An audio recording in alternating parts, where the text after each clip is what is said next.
Good morning dear students. आज हम हिंदी व्याकरण में पढ़ेंगे थर्ड चैप्टर शब्द और वाक्य, वर्ड्स एंड सेंटेंस। तो क्या आप जानते हैं वर्ड किसे कहते हैं? ठीक है, शब्द किसे कहा जाता है? यहाँ पे आपको कुछ एग्जाम्पल दे रखा है। शब्द क्या है? शब्द क्या है? ठीक है, दो या दो से अधिक वर्णों के मेल का जब कोई अर्थ निकले तो उस मेल को शब्द कहते हैं। मीन्स के जब दो या दो से अधिक वर्ण आप जानते हो वर्ण किन्हें कहा जाता है? फॉर एग्जाम्पल जैसे फ है, ल है, क, म, ल। ठीक है, ये सारे क्या हुए? वर्ण हुए।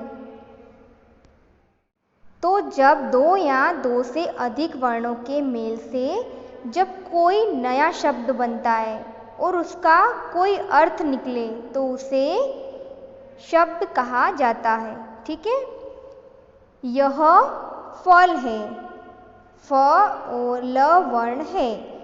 जब फ के साथ ल मिला तो फल बना। ठीक है, जब फ वर्ण के साथ ल वर्ण मिला तो फल बना। तो फल का कुछ अर्थ होता है? यस, फल का अर्थ होता है। जब ल के साथ फ मिला तो लव बना, तो लव का कोई अर्थ नहीं निकलता है। ठीक है, यहाँ पर आपको कमल दे रखा है। तो कमल कितने वर्णों से मिलकर बना है? कमल 3 वर्णों से मिलकर बना है। क, म और ल, ये तीनों से मिलकर कमल बना है। ठीक है, जब क और म और ल मिले तो कमल बना। कमल का कुछ अर्थ होता है? यस, कमल का अर्थ होता है। ठीक है, कमल एक फ्लावर है। जब क, म और ल का क्रम बदला तो क्या हुआ? जब हम क, म और ल को आपस में बदल देंगे तो उसका क्रम क्या होगा? मलक, लमक, मकल या लकम बना। इनका कोई अर्थ नहीं निकलता है। ठीक है, शब्द में वर्णों के साथ मात्राएं भी लगी हो सकती है। ठीक है, जैसे पीला, केला, लाल, गुलाब, बुलबुल। शब्द में संयुक्त अक्षर भी आ सकते हैं, जैसे कुत्ता, शक्ति, प्रणाम, बच्चा, वाक्य, शब्द।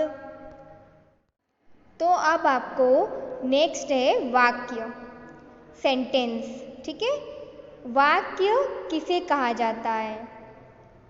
दो या दो से अधिक शब्दों के उस मेल को वाक्य कहते हैं जिसका कुछ अर्थ निकलता है।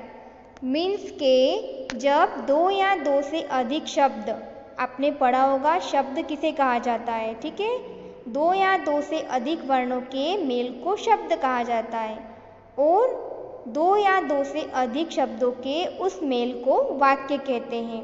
जब शब्द आपस में मिलते हैं तो पूरा वाक्य बनता है। ठीक है, लेकिन वह वाक्य उसका अर्थ निकलना चाहिए। ठीक है, यहाँ पर आपको एक एग्जाम्पल दे रखा है, घोड़ा दौड़ रहा है।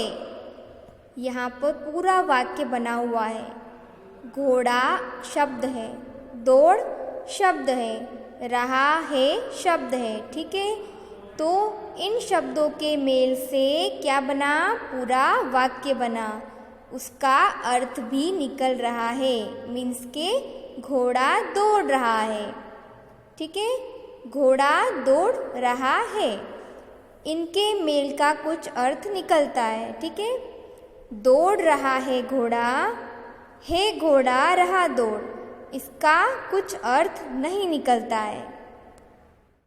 वाक्य हमारी भाषा का महत्वपूर्ण अंग है। वाक्य सुनकर ही हम दूसरों की बात ठीक से समझ सकते हैं। वाक्य बोलकर ही हम अपनी बात दूसरों को समझा सकते हैं। जैसे आपको यहाँ पे एक एग्जाम्पल दे रखा है, पिताजी अखबार। इतना कहने से बात समझ में नहीं आती है। अब इन शब्दों से बने वाक्यों को यहाँ पे नीचे आपको पिक्चर में आपको दे रखा होगा और नीचे पूरे वाक्य लिखे हुए हैं।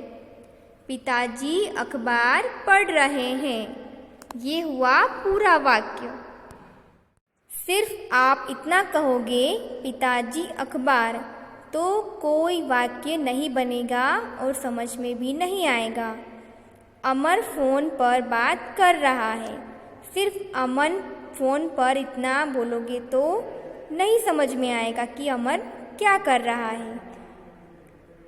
माँ खाना पकाती है, माँ खाना इतना बोलोगे तो समझ में नहीं आएगा, उसका अर्थ नहीं निकलेगा। तो माँ खाना पकाती है। अब आप लोग समझ गए होंगे कि शब्दों के समूह को वाक्य कहते हैं, ठीक है, जो पूरा अर्थ देते हैं।